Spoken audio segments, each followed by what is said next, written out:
Hey, New York Jet fans from all around the world. Welcome to Laugh Through the Turbulence, a New York Jets podcast, the show that delivers you all your Jets content.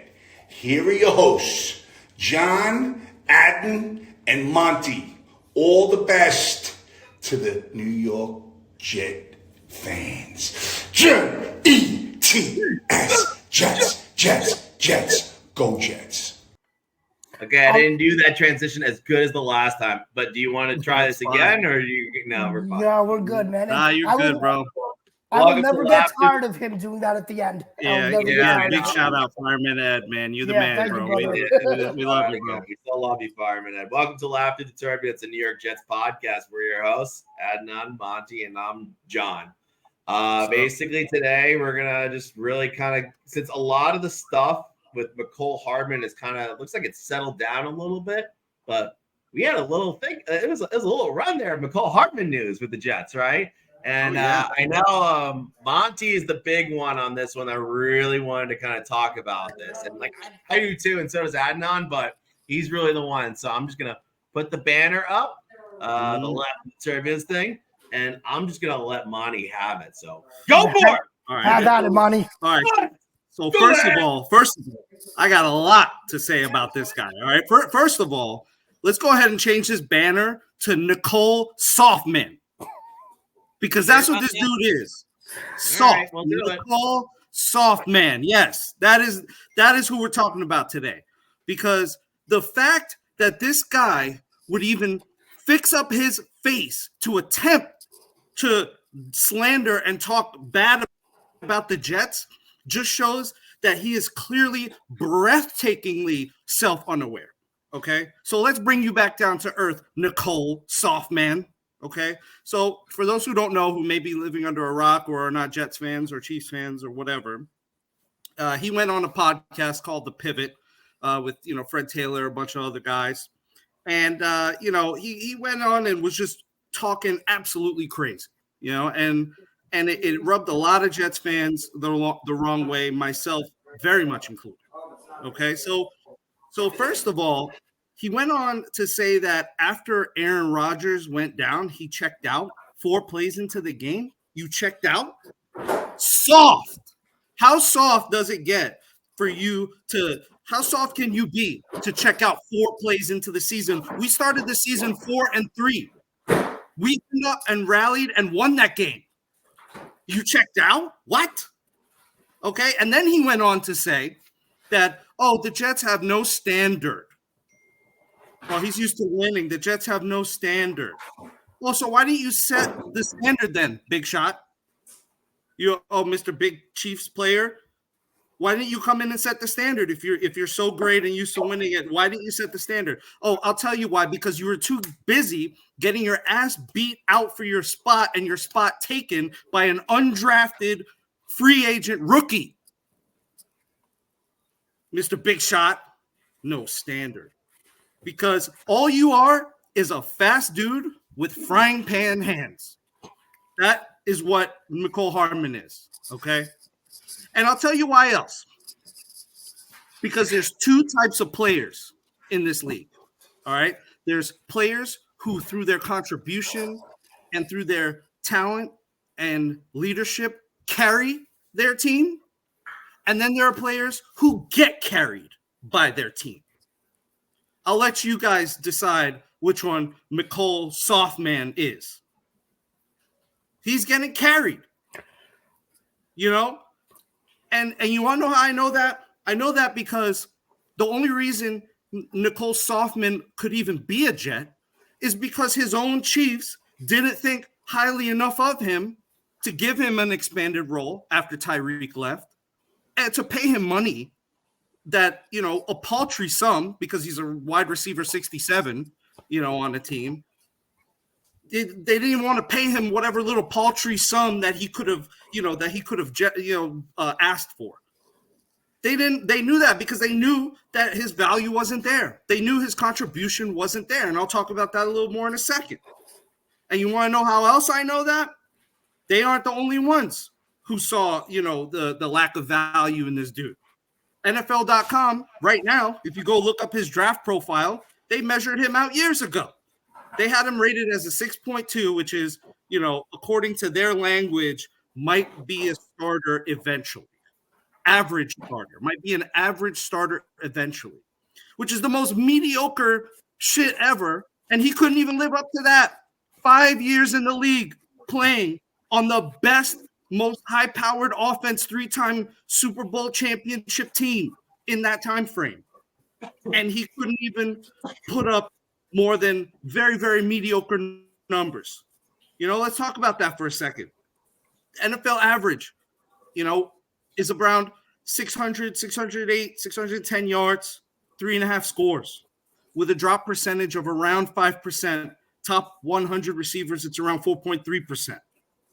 Mecole Hardman averages 442 yards, so 200 below average, and 3.2 scores. You are below average handily, Mecole. And your drop percentage on the Chiefs last year, 14.3%. And his average throughout his career is 40% higher than the average at 7%. Okay. Frying pan hand. I got a little more. And that's what he did with a Hall of Fame coach, a Hall of Fame tight end, a Hall of Fame quarterback, throwing him perfect balls all day long. So all I need for Mecole Hardman is to just be quiet. Be quiet. Take your ass home, get on your knees, and pray. Thank God, thank Allah, thank Buddha, thank Andy Reid, thank Pat Mahomes, thank the Chiefs organization for your blessings and your rings, because you sure as shit didn't earn them. Don't talk about my Jets. Let's go. All right. I love everything that you said. Monty, I agree with you completely. Production wasn't there, got beat out by an undrafted rookie free agent. And, what Thomas Morstead said about him was the perfect rebuttal, right? A disgruntled former employee who got beat out is now talking about, his former employer. I mean, that happens in every industry in the world, right? So to take what he says at face value is a little bit difficult. Also, the fact that, according to Connor Hughes, there is validity to him giving the Jets game plan to the Chiefs and the Eagles. Right? So it's kind of one of these things where when you have a guy that, isn't at the top of his craft, right? And you look at Mecole Hardman and he isn't as you laid out, you need to do everything you can to be relevant, right? And I think what he did yesterday, it absolutely kind of hurt his value, man. Guy's a free agent. What's he doing? Admitting Good. to I hope I never see him in the league again. Bum. Yeah, admitting to diming out his own team. I just don't know why you would do that to yourself. And that just shows, Monty, back to kind of what you said, how out of touch with reality he is. Right? He thinks he said every receiver on the Jets he's better than Garrett Wilson. No, because you got beat out by an undrafted rookie free agent. Right? So, I don't want to hear it anymore. And I'm sick. We talked about this the other day a little bit. I'm sick and tired of people coming out and coming at the Jets for no reason. Right? Especially a guy like Hardman, who wasn't signed by the Chiefs, who was brought back out of desperation because they just needed bodies at receiver. And you know what? Good for him. He caught the game-winning touchdown pass in the Super Bowl. Right? Good for him. Yeah, you know what? Good for him. He had his little David Tyree moment. Good for him. Exactly. David Tyree 2.0. And I say, good riddance, and hopefully there isn't an NFL team out there stupid enough to bring somebody like this into their organization. And, we'll see what happens there, but I don't think he did himself any favors with that podcast yesterday. Yeah, Not at all. I think it was 2 days ago the podcast. To be totally fair, but Fred Taylor was on that podcast. Is it his podcast or what's going on? No, he's Fred, one of the. I think I he's thought one of it the was- regulars. It was Ryan Clark, right? Isn't that Ryan Clark's podcast? Right, I think it's Ryan Yeah. Clark, but Fred Taylor is like one of the regulars on it. He's just the first guy that I could remember while I was in the middle of ranting. Okay, fair enough. All right, calm down. Calm down. Fred. Oh, I'm Yeah, good exactly. now. I just All need right, to get that off my chest. Let me speak. All right, so yeah, I was actually going to read the Thomas Morstead quote, but Adnan, you pretty much did everything that you had to do there. But yeah, I mean, I don't know how you do that if you're him, right? I mean, like, we were willing to pay him, and it wasn't that much. It was $4 million, right?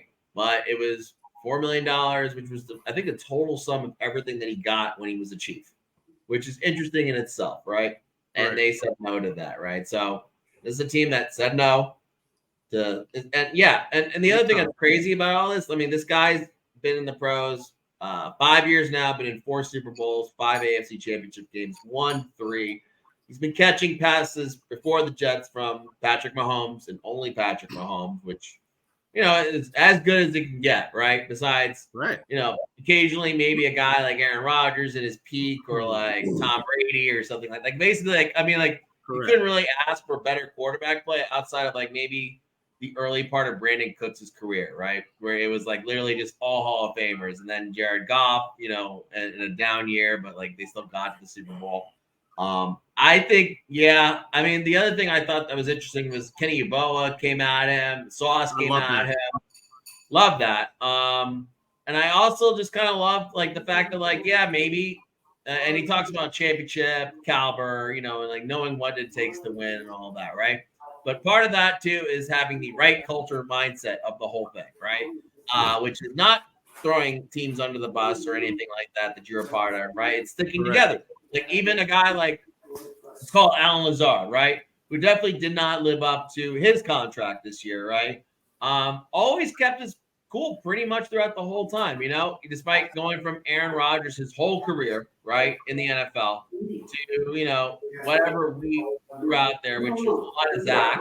And we're going to talk about that too at some point too. But like, it's just like, I just don't know how you can do that, right? Like, and just be like, expect, you know, greatness, right? And like, you know, all that, right? When like the plan was shut down, right? You know, pretty much the second Rodgers went down, right?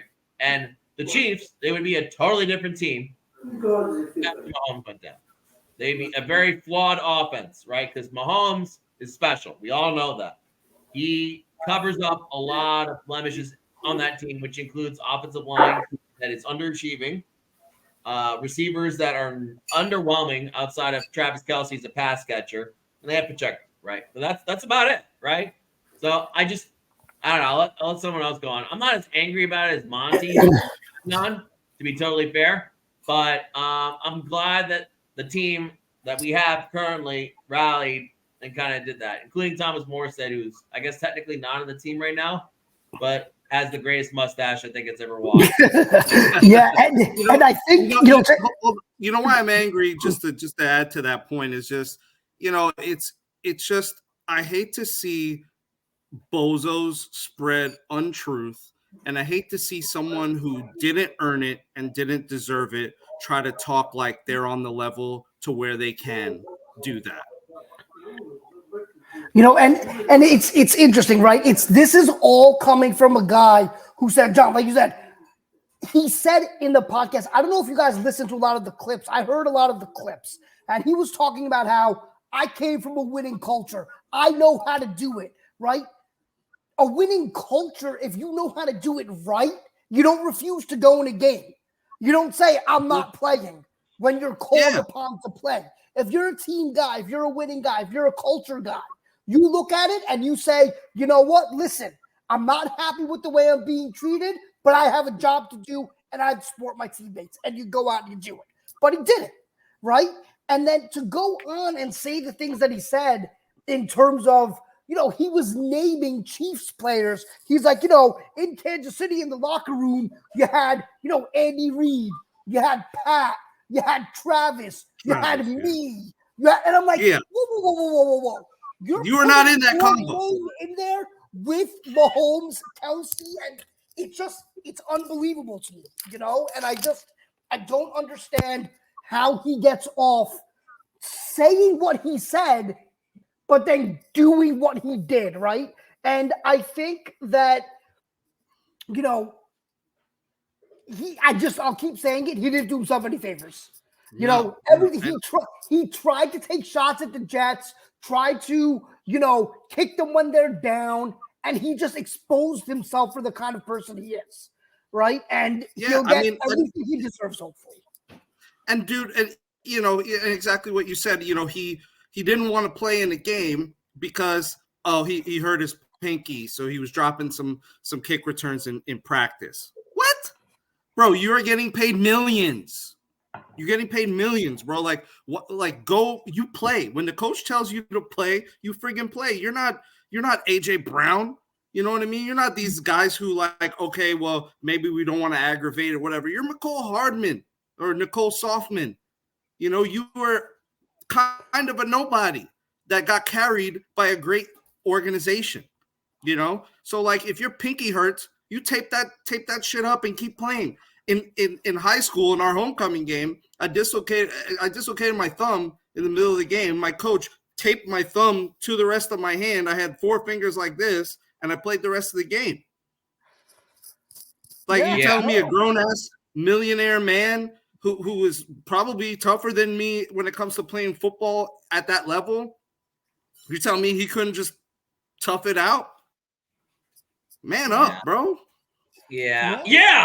No, I hear you, Monty, and I agree with everything you said, right? And then especially from the perspective of, there isn't, to me, right, if I lost my job to an undrafted rookie free agent and I had a chance to play when he didn't and maybe reclaim the job, like I would do everything I could to show that, hey, listen, all right, you guys made that decision. I'm going to show you that it was wrong. Right? Instead, you say, I'm not doing it. That's embarrassing. Right. That's embarrassing. And so, he is who he is. And, we'll see what happens in the offseason. We'll see if a team takes a chance on him. But I think from this point forward, we should just be done with this Mecole Hardman nonsense and just kind of move on to what I think are going to be bigger and better things for the Jets. So absolutely, he can go to hell, 100%. and that's all I have to say. If I never hear this guy's name again, I'm happy. Going now, Jets versus Chiefs AFC Championship game, and someone just lays him out.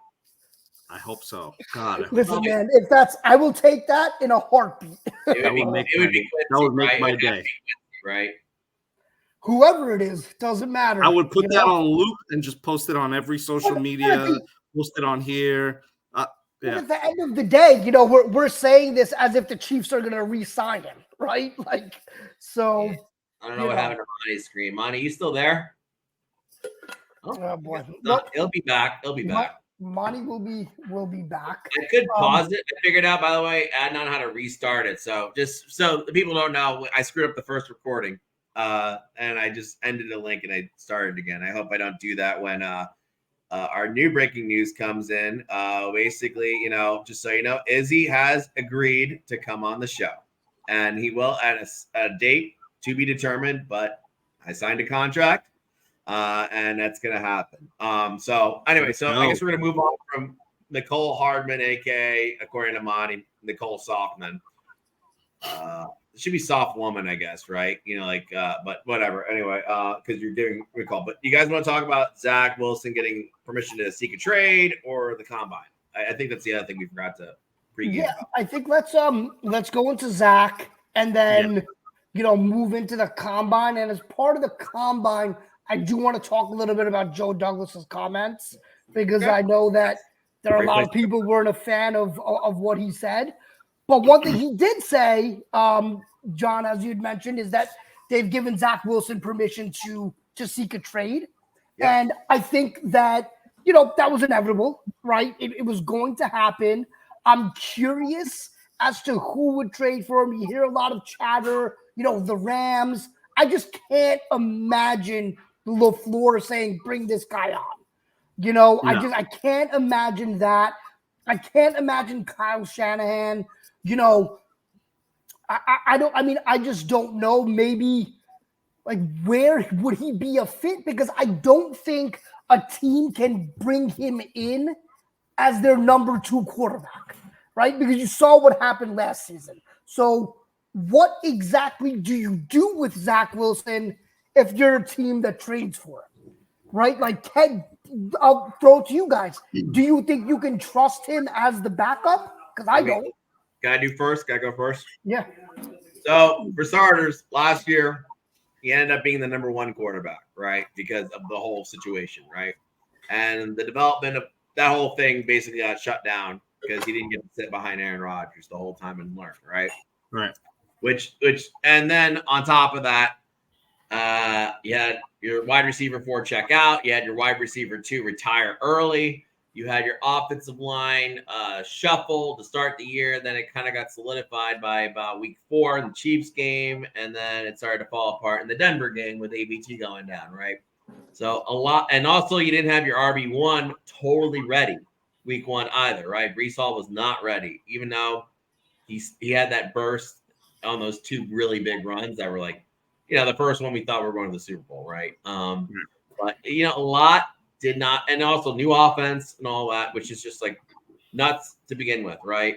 And what supposedly is a very complex offense because Russell Wilson couldn't handle it, only Rodgers can handle it. We've had that talk before.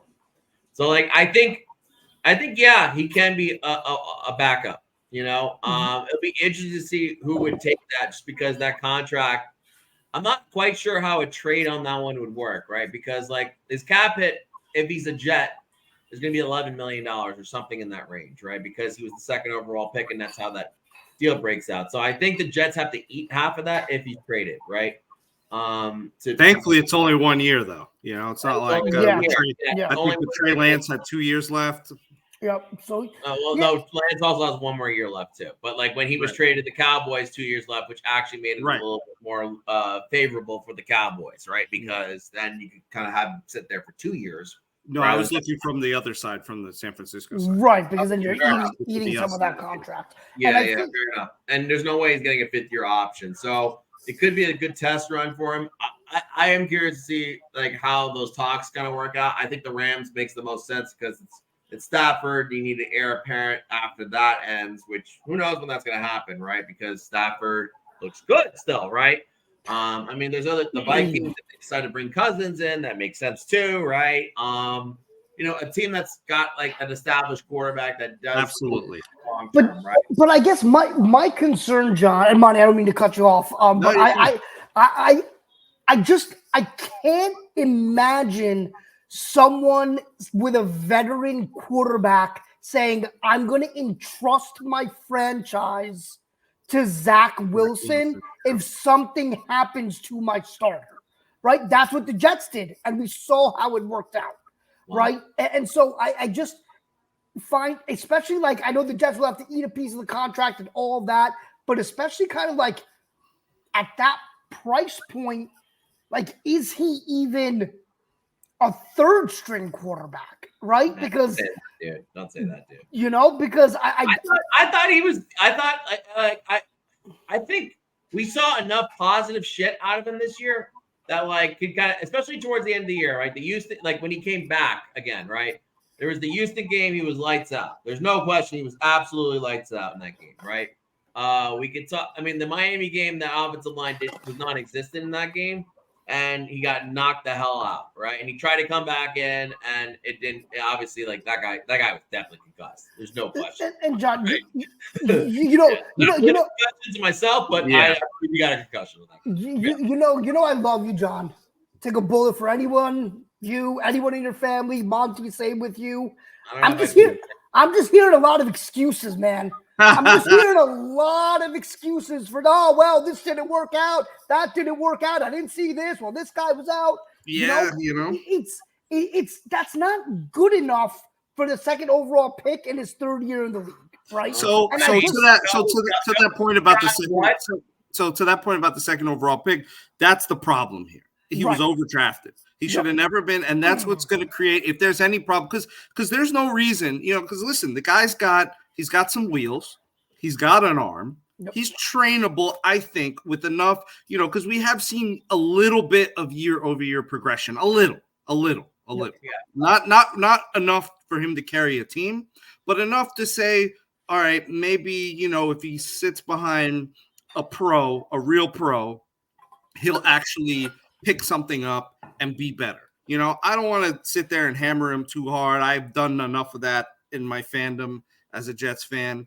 But, I would just love to see him, go somewhere else, sit behind an established vet. And I think that's what's going to happen. But I think there are going to be challenges. And I think, unfortunately, the Jets are going to find themselves in a bad situation in terms of having to eat a good chunk of his salary, almost to the point where it might not be palatable for us, if not for whatever pick we might get. Well, I think the pick is going to matter the most. Let me throw a couple stats on Zach, right? That maybe is appealing, right, to a team, right? So obviously, I'm going to go 2022 versus 2023, right? Because 2022 was really bad, right? It was his PFF grade, if anyone wants to know, was a 43.3 on the passing grade, which is really bad, right? The next year, 57.2, which is not great, but it's below average, but it's backup quarterback tier, right? Good quarterback. His turnover-worthy play rate, right, which is basically taking account interceptable balls, right, by total pass attempt, right? 2022, 5.9. The next year, 2.6%, which is pretty. It's actually pretty decent, right?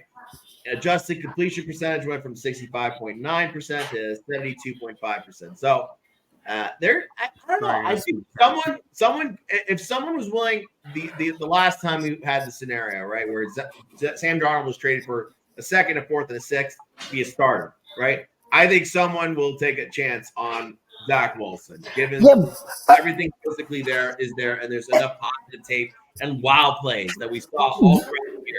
We saw some wow plays from them. Yeah, and I agree, right? So let me just kind of like back up my pointer just a little bit. So I've said it, before, I wish nothing but the best for him. I think there is a lot of talent there. I think that physically, you're right, Monty. He can move. He can throw the football. He can make every throw from every arm angle, right? He has those things going for him. But all I'm saying is that,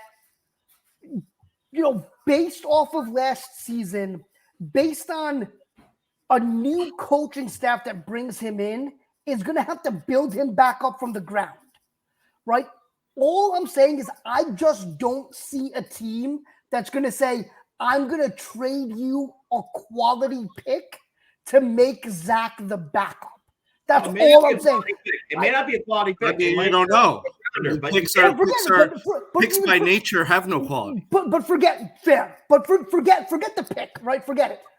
Is there a team out there that is going to trust him, knowing that you have to build him back up from the ground to say, if something happens, can you be Gardner Minshew? Can you be one of these backups that can come in and keep us where we are? Right? I don't know if there's a team that's going to trust him to do that next season.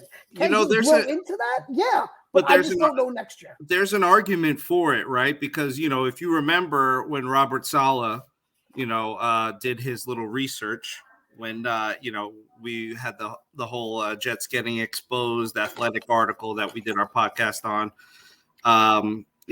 When that happened, Robert Saleh, through his research, found out, and as we all know, and as the whole world knows, most coaches don't have a winning record with backup quarterbacks. It's just a fact of the NFL.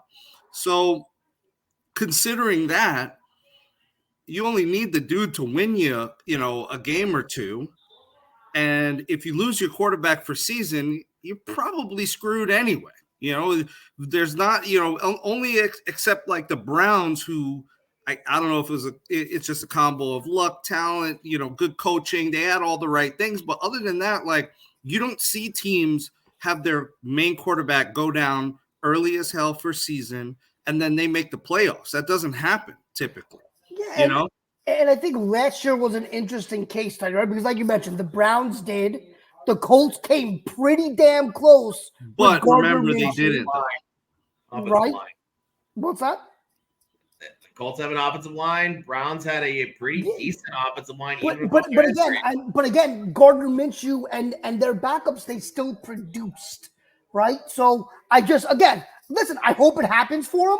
I hope he goes somewhere, is a backup, and gets a really good opportunity. I would love to see him with like a top level offensive head coach, right? I mean, maybe even Detroit would be a great place with Ben Johnson and Dan Campbell. There are places for him where he can really, really, be coached up and hopefully have a productive career, in a year or two. Yeah. But I think this coming season is going to be difficult, in my opinion. Someone's going to trade for it. Oh, I agree. Someone is going to trade for him. I just don't know what they'll be looking for. Trading from for, him. right. Yeah, that's all I'm saying. I'm going to look up what the Cowboys gave up for Trey Lance. Yeah, let's look at that. Yeah, because I think that's like your decent benchmark, if that makes sense, right? Yeah, because Trey Lance, remember, he was injured part of the time. You could sell, but I guess you could sell, Zach in the same kind of way. Number 2 and number 3 picks, right? Yeah. So they traded a 2024 fourth rounder for Lance. Okay. So that means minimum. I think Zach should get a 6th minimum. Right. Because possibly, I think if we get a 5th, that's a win. Yeah, because I think with Lance, there's still a lot more unknown than there is with Zach, right? I think there's just too much film on Zach to say that a 4th. But yeah, if they can get a 6th for him, I mean, get a 5th or a 6th, spend it on a defensive player because we actually can develop defensive players. Right. Call it a day. Yep. I agree. So speaking of defensive players, maybe that's a good way to transition to what we saw today at the Combine. Oh, yeah. Is that a good transition? Yeah. Combine. Yeah, today was all D linemen and linebackers today, right? That was pretty much what we saw today. Yep. We saw, I guess, was it Byron Murphy Jr.? Just basically, he was like 360 pounds, like run really fast. Like, Jesus. But like, honestly, what sucked about today was like, it's our first taste of it, but none of these guys are. Well, maybe you never know. The Jets could always end up just pulling just drafting a defensive player in the first round. Right. But like we didn't really see anything that we think's on our radar, if that makes sense today. But we do need a D tackle, and we need one kind of late. You just beat me to it. Yeah.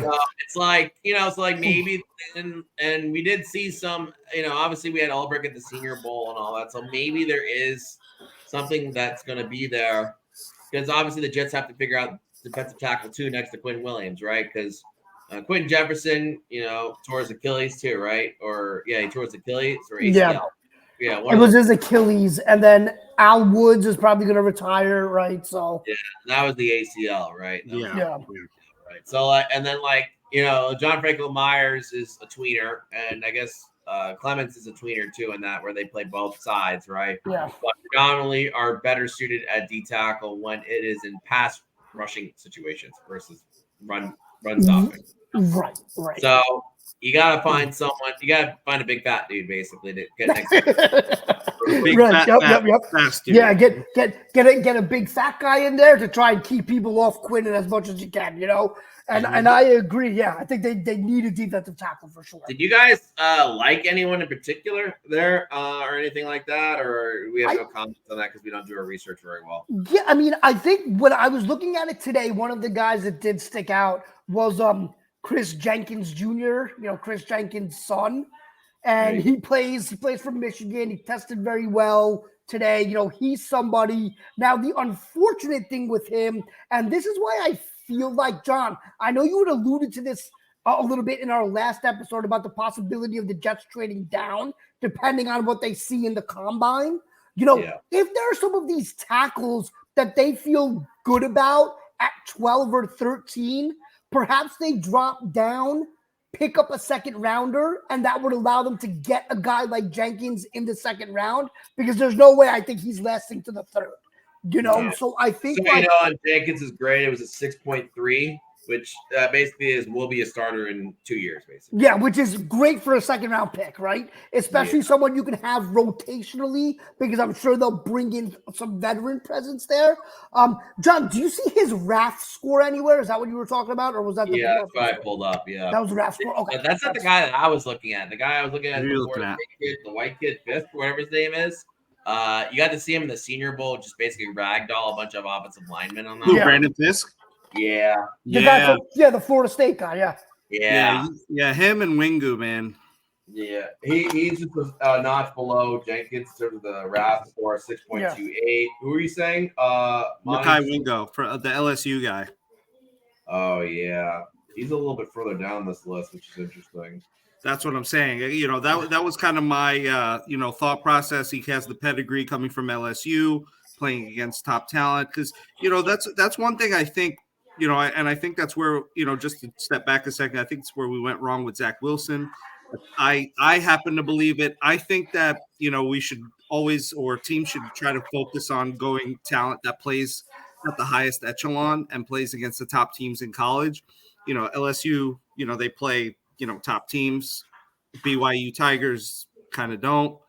And, we saw what happened there. Now that's kind of a, loosey-goosey rule. That's not a rule. Well, I think it depends where. Like, I feel like in the first couple of rounds, you want those premium guys, right? Unless someone really stands out from a smaller school. But I think like later on in the draft, that's where you're throwing darts. I mean, the whole draft is throwing it darts. starts in general. But I think even later on, right, you got a guy from Nicholls State in the 5th round who tests off the charts. I think that's where you can take a chance. Sure. But I just am a believer in iron sharpens iron, right?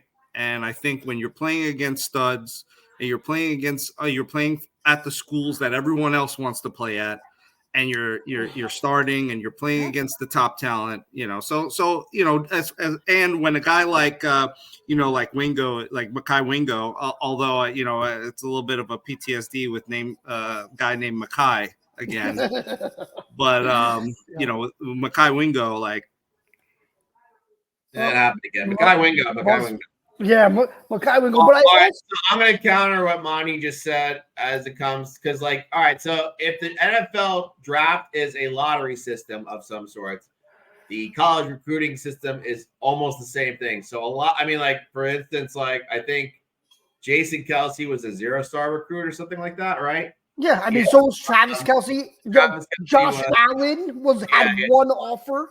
Yeah, so sorry about that. Apparently, my browser has some sort of error with StreamYard.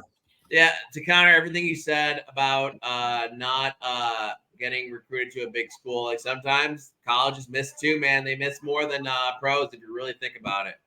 Because there's more talent though. Yeah, and but that's the thing, a lot of these high school kids that are coming out aren't really looked at in the same way that college kids are looked at going to the next level, right? So it's as I said, Sauce was a 3-star recruit or something like that. And Sauce is maybe the best cornerback we've seen since Revis, not Jet, but just in general, right? And Jason Kelsey, 0 stars or 1 star, I don't know.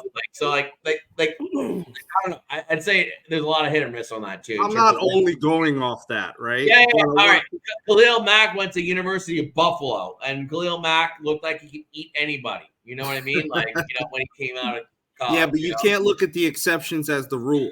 How often are there Khalil Macks coming out of Buffalo versus, Power guys usually get it right, but it's not an end all be all. I would say going to the next level to college is way higher than the bust level for the college to the NFL.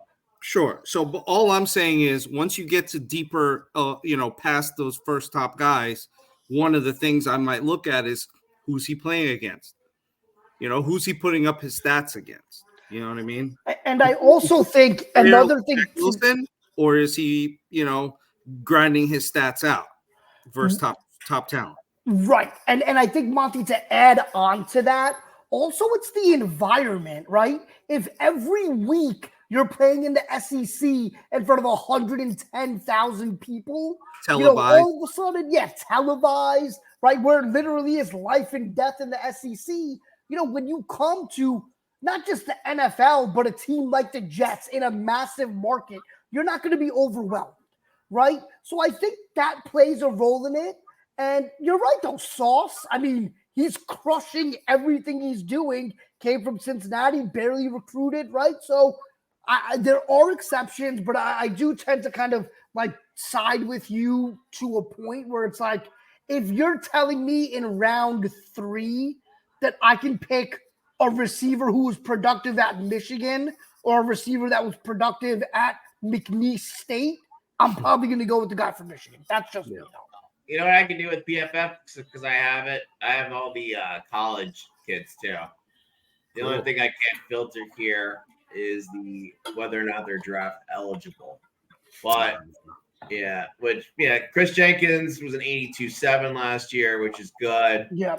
Pass rush grade is The run great defense is really good for him. That's what they need him for, right? Forget the pass because he'll be out of the game if he's on the Jets, right? He'll be replaced by Clemens or JFM or something like that. Yeah. And the two Texas kids, Byron Murphy and Sweat, are just I can't even pronounce Sweat's first name. Sweat is Javondre. He is a beast, man. That guy is a beast. Yeah. Sweat is a better run defender than Murphy, but Murphy's a ridiculous pass rusher. Yeah. And then there's a couple other guys I'm looking at here. There's some other names I kind of recognize, but not even gonna try and pronounce this one guy's name. Holy shit, the Illinois kid. I forgot his name. I know who you're talking about. Newton. Yeah, I'm not trying that. I am not attempting that. It'll be interesting. Yeah, and then I guess the edge rushers. I mean, what's his face from fucking what's it called? UCLA ran a really fast time too. Latu, whatever his name is. Mm-hmm. That was interesting to see. I mean, that's the real it's interesting. They say that he's not even the best prospect on one site. I think they were going with the Alabama kid, which I thought was really interesting. Guys, I think one of the things that we should do while we're kind of talking about this is also just taking into account what picks the Jets have, right? So we know the first round, they have the 10th overall pick. Then they have the 72nd overall pick, which is their third rounder. They have two fourth rounders at 111 and 113. That's kind of interesting there, right? Then they have a opportunity to get a good second rounder, even if they can't trade back that first. Yes. Right. Exactly. So they have ammo to be able to move up if they wanted to. Then they have a sixth rounder, number 186, and then 3 seventh rounders, kind of almost in a row, 252, 253, 256. So while, they don't have the premium picks they've had in the past, I think they do have the ability to maybe package those 2 fourths and move up a little bit, whether it's in the third or whatever it is. So I think there is room, and even having 111 and 113, you can find quality players there, right? I mean, Michael Carter II was a 4th rounder, or was he a 5th rounder even, right? He was 6th rounder, I believe, actually. Let me see. Yeah, Michael Carter the singular was a 4th rounder. Yeah, I know he was a 4th rounder. Yeah, Michael Carter the second, I believe, 6th or 5th. But I'm pretty sure it was a 6th because I'm thinking one of the safety converts to linebacker, whatever, was a 5th rounder that year. Look it up. Come on. Oh, he was number 107. Yeah, but he usually says what? Yeah, I'm trying to hold on. I have it here. Be better. Not a It third. just says the Jets selected 4th. Yeah, that's a 4th rounder. 4th rounder. That's Michael Carter singular. Little Michael Carter. Only the Jets have to have multiple Michael Carters. I know. Team, and multiple Breeses and Bryces and Halls. Yeah. Bryces and Breeces and Mises. So he was nephews. Michael Carter was 107 so he was a 4th rounder also. So I think they went pretty much back to back almost. There's no way. I gotta check you on that, dude. Dude, I'm looking at it right now. Michael Carter II draft. What pick was he? Wait, actually, nope. I was wrong. Back up. Oh, what are you telling me? Are you telling me I may be right and you be wrong? Michael Carter the Round second. 5. I'm on his pick list. 54. Thank Round you. 5. Yeah, round 5. That's what I said. Yeah, round So 5. I could go So- since I said 6th originally, and I said maybe 5th. I guess I could say John was wrong on that one. Nah. Uh, Wow, I never thought I'd see. I thought you're sounding like your boy Colin Cowherd, where John was wrong. But you know what? That's progression. That's progress. I love this. Yeah, Character. no, I know. I mean, Finally. wrong there, and he definitely wasn't a 4th though. I love it. But no, I looked at it wrong, so that's my fault also. But yeah, he was a 5th rounder. But again, right? I mean, if you have those back-to-back 4th rounders, and Douglas is known to move around the board, but I don't think he's ever traded up so far, right? No, I'm sorry, he's never traded down. I think he traded up for AVT. No, he traded down for Mims. Remember? Mims. Oh, right, yeah. So he's traded down for Mims. So good. So he does have like a traded So down for good. live. So we don't want him trading down, is what you're yeah, saying. right. That's the thing. No, but he would have the Jets maybe would have to trade down that 1st round pick, right? Because the tackle market is rich in this draft, right? And there's going to be teams looking for QB4, right, or QB5 in this one, right? Right. And we did see that. We did see QB4 trade up, right, with the Justin Fields and the Giants thing, right? Right. The Giants traded back and let the Bears take Fields, cough up a 1st rounder, which I guess the Giants ended up using on Evan Neal. Is that right? Yeah. I believe. Did they use on Evan Neal or did they use on Thibodeau? One of the two. One of the two. Yeah, it was one of those 2 picks. Evan Neal. It's Yeah. funny. I remember. I forgot which guru I was arguing with. A lineman guru, right? And he was like showing film on everybody on the offensive line from that draft. And Evan Neal was going against Will Anderson Jr., right? And Will Anderson kind of beat him, but like he was like and he said I didn't know ball. I was like, okay. And because he was talking about Evan Neal's feet being really good in that clip, right? And everyone was like, you don't know ball, Evan Neal is gonna be a stud. And it turns out like Evan Neal has not been a stud. So I'll figure out which guy. I think it's Duke Mayweather. Yeah, that's who it is. Duke Mayweather. Did anyone know that name? Yeah. Yeah, that's his offensive line coach. Yeah. Yeah. Line. He's like the guy that works with. Yeah. Yeah, and he was working with Becton in the offseason. Yep, I was asking, like, is Becton gonna be fine? He's like, I don't know. So yes, turned out no. I love those you don't know ball guys, man. Some guy tried to tell me that, the other day we were arguing about he was trying to say that the Jets ruined Zach Wilson somehow. He probably did. I mean, I think there's an element of that, right? But I also think Monty, like you said, he was overdrafted. Rehash it, but he was overdrafted, right? Yeah. But I think, like, getting back to what we are talking about in terms of the combine, I kind of wanted to pivot a little bit, John, like I was saying about like Douglas's comments. Yeah, go for it. And kind of like he didn't say much, right? He didn't say a lot. He did say that they are not going to franchise Bryce Huff. Bryce Huff. We knew that, but now we have confirmation there. Allowing Zach Wilson to look for a trade. What was a little curious to me, and maybe it's just him knowing Joe Douglas, not giving away a lot, just kind of being, positive, whatever it is. I talked to some people, after some of my friends outside of us about the comments that he made. You cheated on us? What's that? He cheated on us? Yeah. I like to do market research. And so all right, what are your market research? And so one of the things. Wow, market research. I'm gonna tell I do a lot of market research. Guys out there, if you're cheating on your girl, just call it market exactly. research. There it is. That's all it is, man. You're just out there researching, nothing more, nothing less. All right, what did your market research tell you? So kind of say when Joe Douglas said that, with AVT and Tippmann, he likes where the offensive line is. I'm kind of paraphrasing that, right? And there were people who wanted him to say, well, we need to fix the offensive line. We need work to do on the offensive line. There are things we need to do. And I just saw it as kind of like an innocuous comment. I didn't think he needed to go into, all of the minutia about what he needs to do for the offensive line. I think what he did say that I liked, he was like, listen, we haven't won enough. That's a fact, right? And I think that kind of covers everything, right? That he acknowledges. He's not out there saying, hey, listen, we had a great season last year. We're doing a great job. He said we're confident in who we are, but we haven't won enough, and that's a fact. And I think that's fair enough. Yeah, but you know what?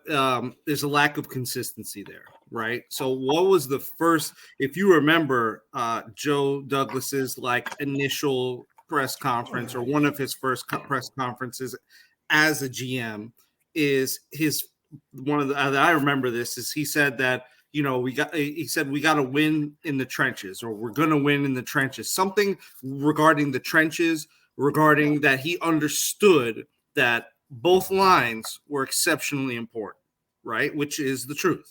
You wanted one trench. There's only one trench, but there's two lines on each side of the trench. Side of the trench, we're definitely winning. Yeah, we're good on one side. We just need to, you know, so unless he was only talking about defense and he just, you know, took us for a ride, I'm pretty sure he understood back then, and he was alluding to that the offensive defensive lines need to be fortified, and that's how you build the foundation of a great team. The offensive line is kind of like the engine that allows the whole team to continually function. Without that, you know, you're constantly trying to push and kickstart and do all these creative things to figure it out, but in reality, you don't have a friggin' engine. So he understands that, and now for him to say that back then, and for him to not have really nailed it with the offensive line, and then for him now to not say that the offensive line is our main issue, when if you poll any Jets fan, any Jets analyst, anyone who watches Jets football, they will tell you, if you look at handicap bettors, you know, guys who are, you know, the guys who set the Vegas odds, all the guys who have, you know, winning percentages in betting, everyone knows the risk on the Jets is our offensive line, and it was our offensive line, and it was that even going into last year. So, you know, I say all that to say ultimately that Joe D, with those comments, in any opportunity he gets, he needs to keep in mind, and he needs to remember and say that offensive line is the priority and the focus. Now, if it's not, and they have some sort of weird insider knowledge or whatever, and they're going to get, you know, Bowers, and they're going to get a receiver, and then somehow we're going to be like the Cincinnati Bengals from a couple of years ago and have one of the top lowest ranked O-lines and somehow still make it to the Super Bowl. They know something I don't, fine. But for the most part, I think most Jet fans may have something to say about that, and may feel some type of way about him not mentioning O-line in that particular instance because of the fact that we've just been so bad at it. Yeah, I want to defend Joe a little bit on this one with the offensive line, trying to fix the offensive line since he got here, right? Mm-hmm. All right, so his first draft was 2020, right? That was, first off, the COVID year, very strange year to begin with, and it also had Adam Gase at the helm, right? Too. Oof. Basically, try to fit an Bad offense. memories. That guy, right? Okay, so we drafted Mecole Hardman. First year, Mecole Hardman, excellent, right? He was definitely excellent, and we got fucked because he got hurt back-to-back years. And he did survive last year, which is great, but mixed reviews on that one, right? In terms of just like not mixed reviews, mixed performances, right? Some really great dominant games by Mecole Hardman, some really bad games as well, too. I think part of that could just be that, like, you know, the injury is difficult. And he did get banged up in the middle of the year, too, right? To be fair. He spent the money. Next pick was, and then he also got Connor McGovern and George Fant, right? And they all lasted throughout their whole contract. So they had non-guaranteed portions that they fulfilled, right? And then we signed McGovern again for a little bit longer because he was healthy and he was a middle of the pack center, you know, a quality signing, I would say, right? And last year, Dexter Lawrence just decapitated his kneecap, you know, in a game, and that really hurt that too. And George Fant was serviceable and very good, you know, 1 year, right? But he was serviceable, right? And then ABT. You got only 1 year of ABT, and then you had to move him around because of all the injuries and all that too, right? Which made things really difficult, right, for ABT. And he got hurt back-to-back years as well, but also showed very high promise both those years too, right? The Lakin signing is his biggest failure in terms of a free agent signing, right? Laken Tomlinson by far is too. He also signed Greg Van Roten, who actually was pretty good this year. It just didn't work out with the Jets, which is weird. Same thing with Morgan Moses, who became a very solid starter for a Baltimore offensive line that was a top unit. So it's just like maybe it's just timing, maybe it's coaching, maybe it's quarterback play, maybe it's a whole bunch of things. But like, it's not like he hasn't tried to do it, right? And it just hasn't worked out. The stars haven't aligned on this offensive line, and No. I think based on To say the least. Yeah. And I would say this based on his previous experiences, pretty much what he built with, the Eagles organization on offensive line is still there, and it's still one of the most dominant units in the league, right? And even in the stretch that he had when he was with Ozzie in Baltimore, right? Like with pretty solid, offense, in terms of just relying on the run very heavily, right? So like, I think he can get it done. I think, maybe next year it's still going to be a growing pain in the offensive line, but I think he just needs to get it to a top 20 unit.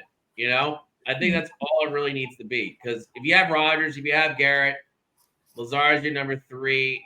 You're going to get another wide receiver too, right? Or Brock Bowers. And I want to go to the Brock Bowers comments at one point. Did you see what he said today? That was really interesting. Yeah. He said he wanted to play with Aaron Rodgers. To play with Patrick Mahomes and Aaron Rodgers, and that was all he said. Fantastic. Which makes you think, go on, because I don't think we should waste the pick on. I would say waste the pick on Brock Bowers, but use that pick up unless you solve everything, and have that as a luxury pick again, right? But that was one thing he did say in a previous press conference, right? That they wanted to go best player available at 10. Yeah. And I think the other interesting thing about Bowers, right? I think it goes back to last draft with Jahmyr Gibbs, right? And when the Lions drafted him, and there was talk that the Jets would have taken him if he was available, right? But the thing about Jahmyr Gibbs, what Brad Holmes said, is we don't look at Gibbs as a running back.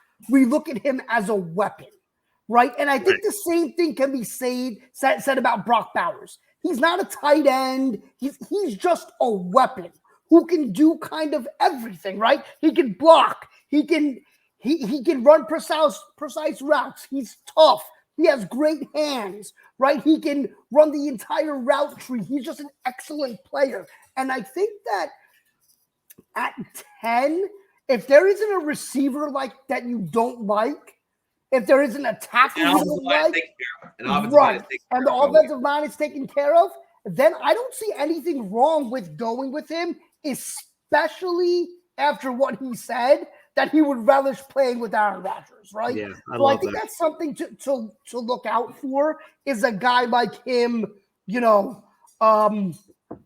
falling to the Jets and them taking a chance there, So we'll see what happens. But those were definitely interesting comments. Yeah, it just that tight end room for the Jets right now is crowded, right? I know we all love Conklin.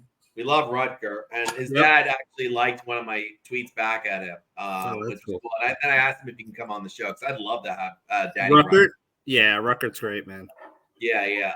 Yeboah has had moments, and like you root for Yeboah because Yeboah really won me over with that clapback too. Absolutely. And Uzama, like, despite the fact that like he had his receiving woes last year and a bad hold against the Raiders, like he's actually a pretty good blocker. I don't know, but Bowers is a good blocker too. He's there. He's just a good blocker, and he's a good culture guy, as well. Like he kept his head up pretty much the whole season. And there goes Monty again. Yeah, there goes Monty. Great. He did hold, it just, we didn't have the quarterback, and they were asking tight ends, except for Conklin, to predominantly block in a lot of situations. Yeah, no, and I totally get it, right? And I think, but the thing with Bowers is that he's special.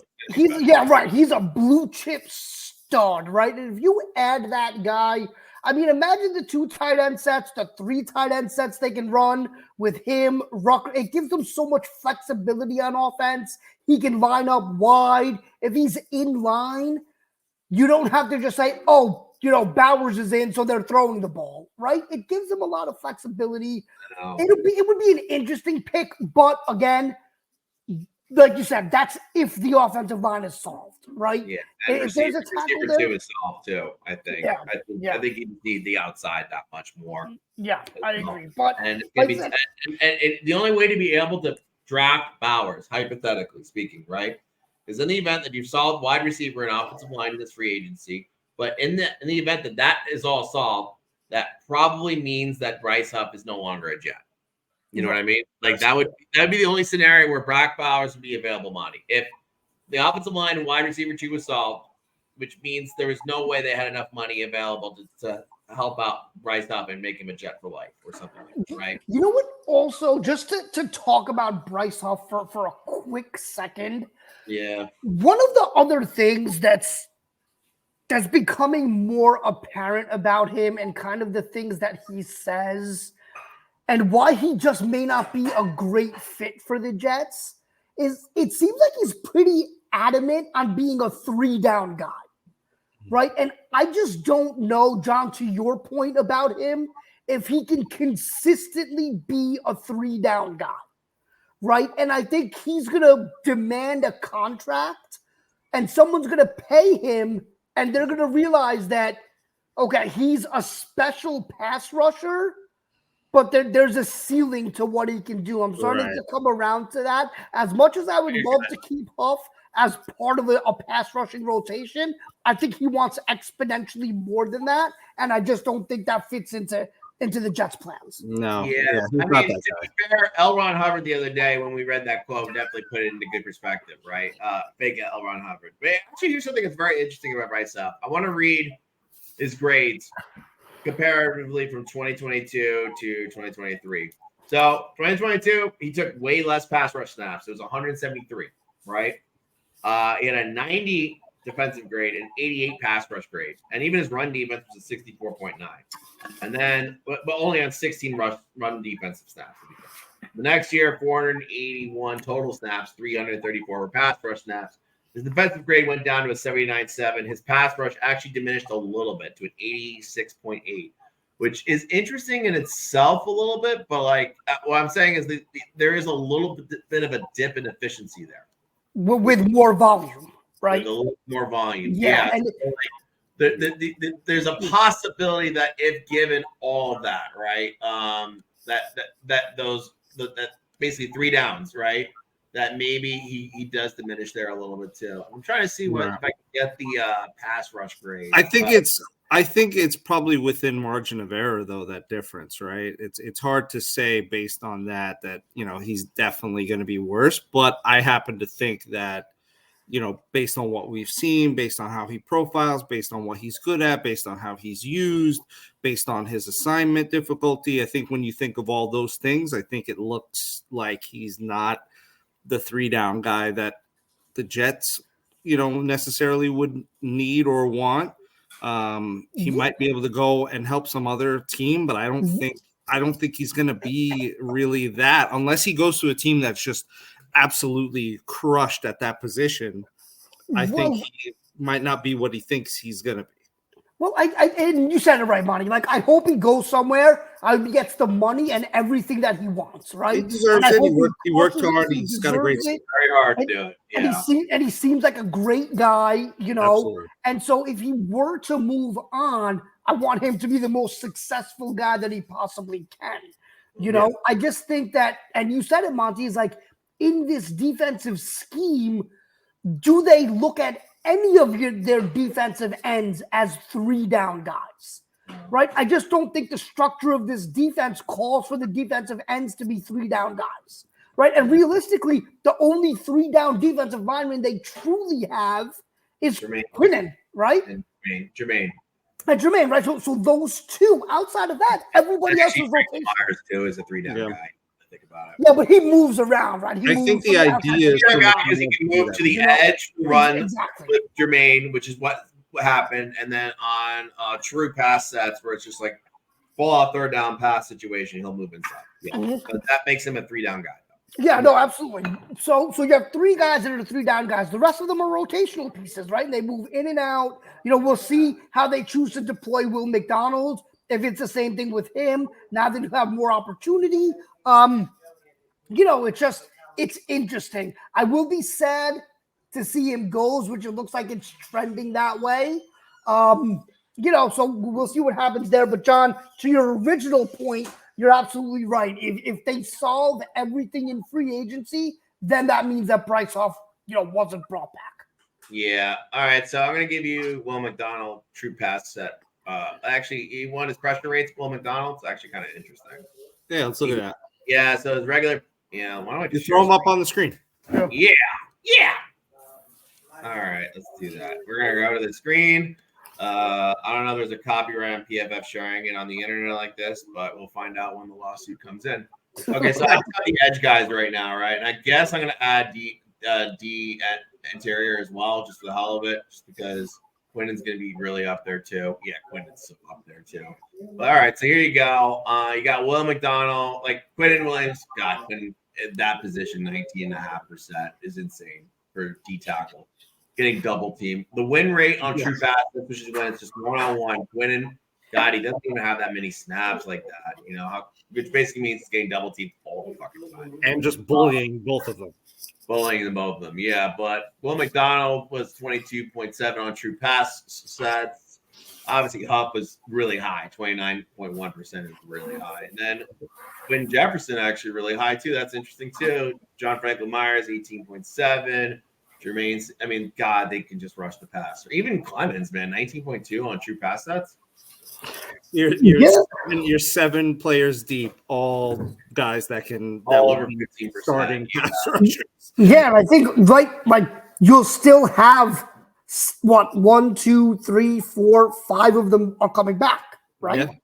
So looking at it's 5 of them are coming back. So if you look at the loss of Bryce Huff, it'll sting, but I think you have enough there, even without adding to have a formidable pass rush, especially with the structure of the defense. I think we knew that we were going to take a bit of a hit somewhere, somehow in defense. Our defense was too good juxtaposed with how bad our offense was for that to be sustainable. So if whatever it takes to make the offense better, if it takes, we got to let some guys walk, because obviously if our offense was exactly what we needed it to be, there's no way we let Bryce Huff walk, but it's not. So we got to do what we got to. Once again, L. Ron Hubbard was totally right. It's a strategic game, and we just lost Monty again. Really, I swear to God, every time, Monty's got to get this fixed before Izzy comes on. Otherwise, this will be very embarrassing. Yeah, I know. It really does, and I gotta keep adding him every time. I don't know what the hell is happening today, bro. Man. You gotta. I was just saying, you gotta fix this before Izzy comes on, or this is gonna be embarrassing, bro. I know. Do you use this computer to watch pornography? No. Dude, this is the same.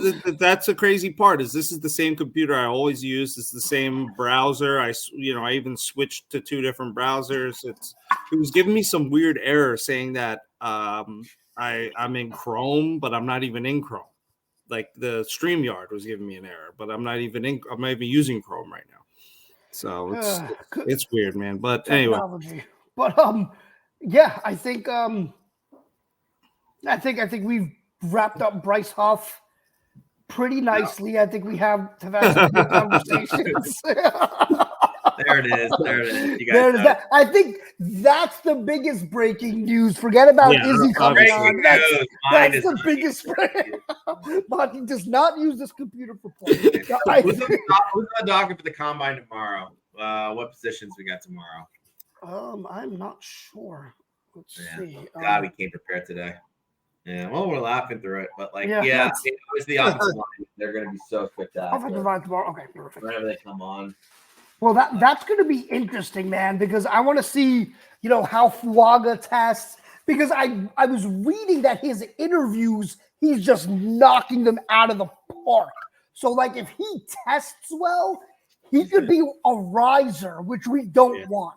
We don't want him to jump into top 7 range and have a team say, well, we could use a tackle, and then that kind of impacts the Jets' ability to grab somebody like that. Yeah, because teams could always use a good 10-year tackle. You know what I mean? 100%.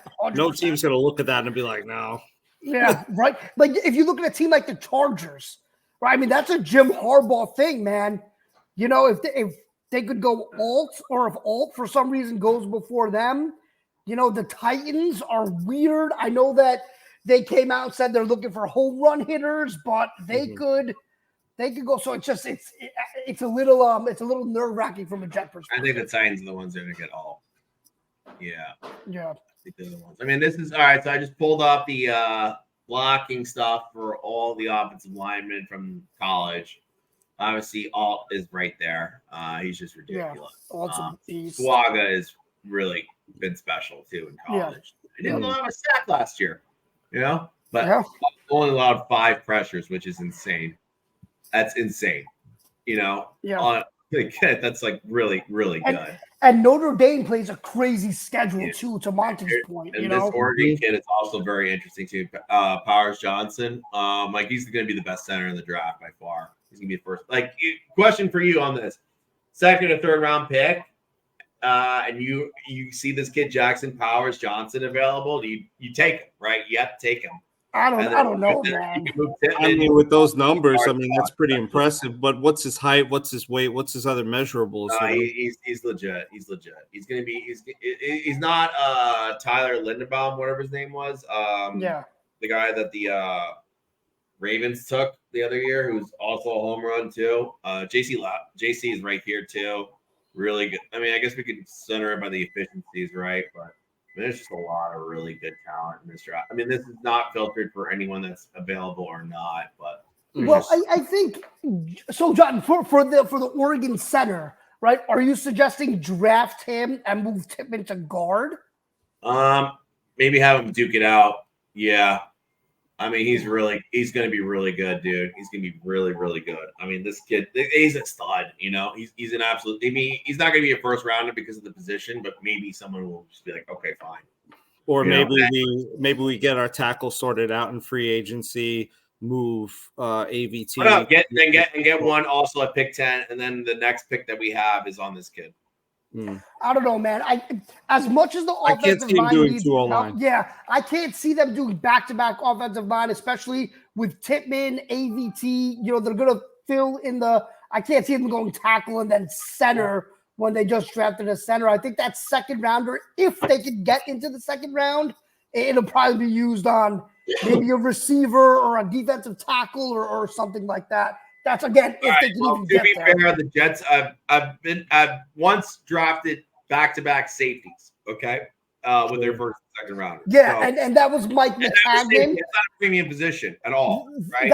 This is a premium thing to solve offensive line, especially when you got Aaron Rodgers back there. Yeah, dude, I get it, man. I get it. You know, totally understand. I just don't know if they would do that. You know. And lastly, the last time the Jets did draft back-to-back positions like that. Do we remember what it was in the 1st round? Go back to what is it? 06? 06, yeah. Yeah. Is it 06 with Mangold and Ferguson? Mangold and Ferguson, yep. Who both signed my ball. Remember when we went to that Jets house thing? Yeah, we went, yeah. Yep. I was really upset about that. I wanted to go to that. Yeah, I don't know, man. You know, I think, first of all, like you said, you have to get into the 2nd round to do it, to even be able to do it, which I don't know if the Jets would be able to do. So, you know, I think it'll be interesting, but I'm more curious as well. I would like to see them trade out of 10 if more tackles emerge. But if Fuaga's there at 10, I think you got to take him. Yeah, just take him. Yeah, but they're saying Fuaga you may be able to get him later because JC Latham is going to be probably the next guy because that guy is grading out. It is looking really like someone's gonna pounce on him like we pounced on back then. Go for it. I don't know. They're all really good. Guyton's really good too, man. I mean, there's just so much talent. I'm just glad it's deep this time because you know I don't want to see us force it and then end up with kind of a below average guy when we can have. Yeah, like it's kind of the thing where we need to nail this pick. Well, right. And I'm thinking like with the guys that are available, you're not going to run into a Mekhi Becton over Tristan Wirfs, right? Like you're going to be able to draft a guy and be able to say, you know, If we don't get Fuaga, then maybe Latham. If we don't get either of them, trade down for Guyton, right? So I think there will be plenty of options there. So it's definitely going to be interesting for sure. Yeah, there should be like 2 or 3 Tristan Wirfs in the first round. Yeah. Okay. So do we want to talk about Izzy coming on a little bit potentially, just to kind of hype up the audience, which is growing a little bit. We did get some more viewers this time around. Not as much as episode 2, to be fair. But yes, Izzy Abaniconda. I'm getting really good at that last name. He is coming on the show. He agreed to it. We haven't paid him yet. We have to pay him.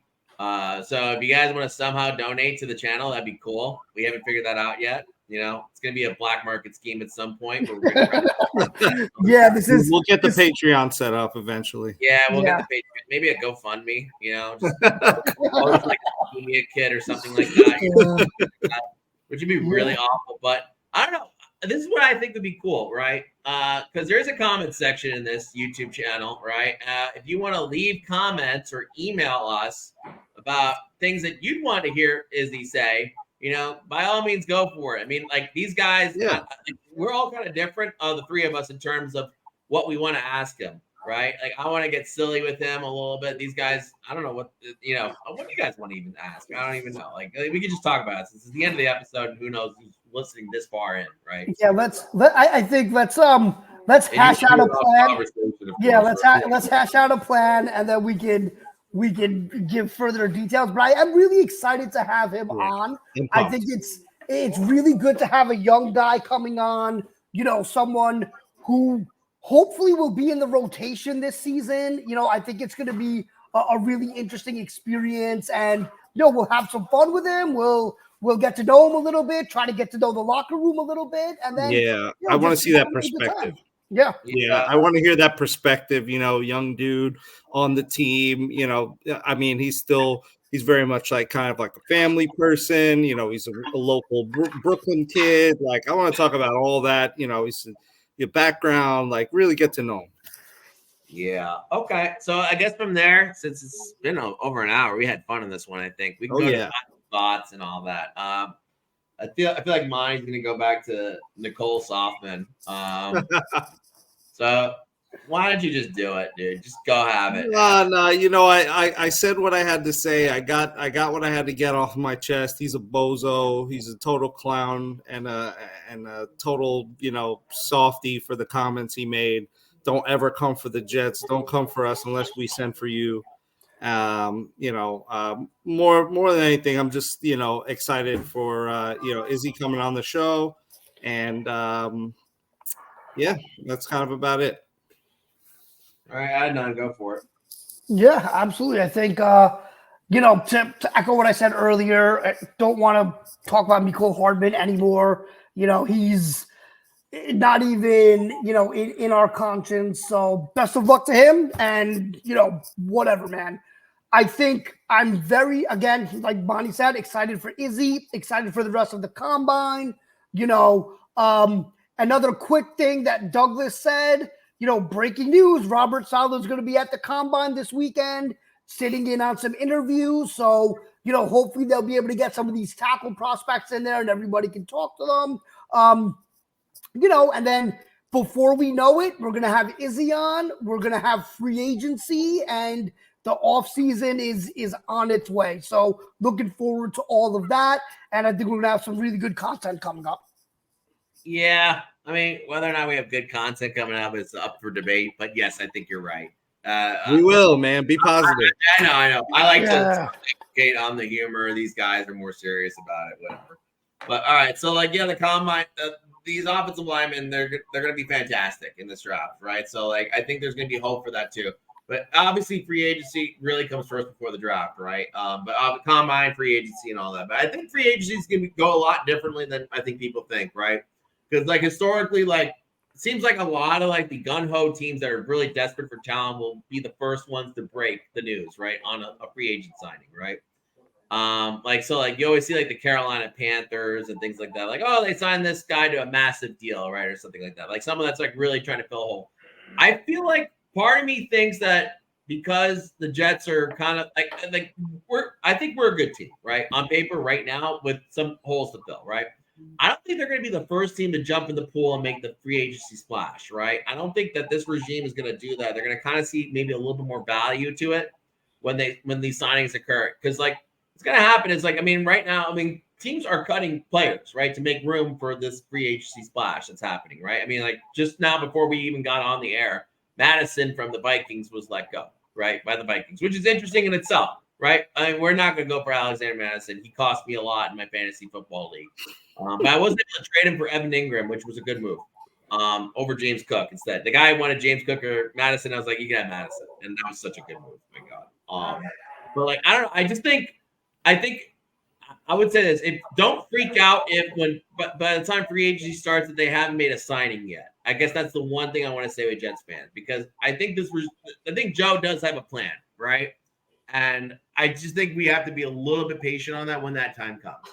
I mean, I'll be excited to see a name go off the board, onto us, but like I don't think it's going to be like that, where like you're just going to see like at 4:00, Adam Schefter's fingers are on fire, right? They're tweeting about Jet signings, right? I think it's going to be a little bit more patient than that and more salary cap conscious. And John, just to add to my final thought, if that is what happens, I will be as mad as Monty was about Mecole Hardman. I want to see bold, aggressive moves in free agency, and if we don't, I won't be happy. So I'll just leave that as an addition to my final thoughts. Okay. All right. Fair enough. I can't argue with that. Anyway, as we end the show, as always, fuck the Patriots, fuck the Dolphins, fuck the Bills. Go Jets. Go Jets. Let's go Jets. Thanks for watching. Thanks, everyone.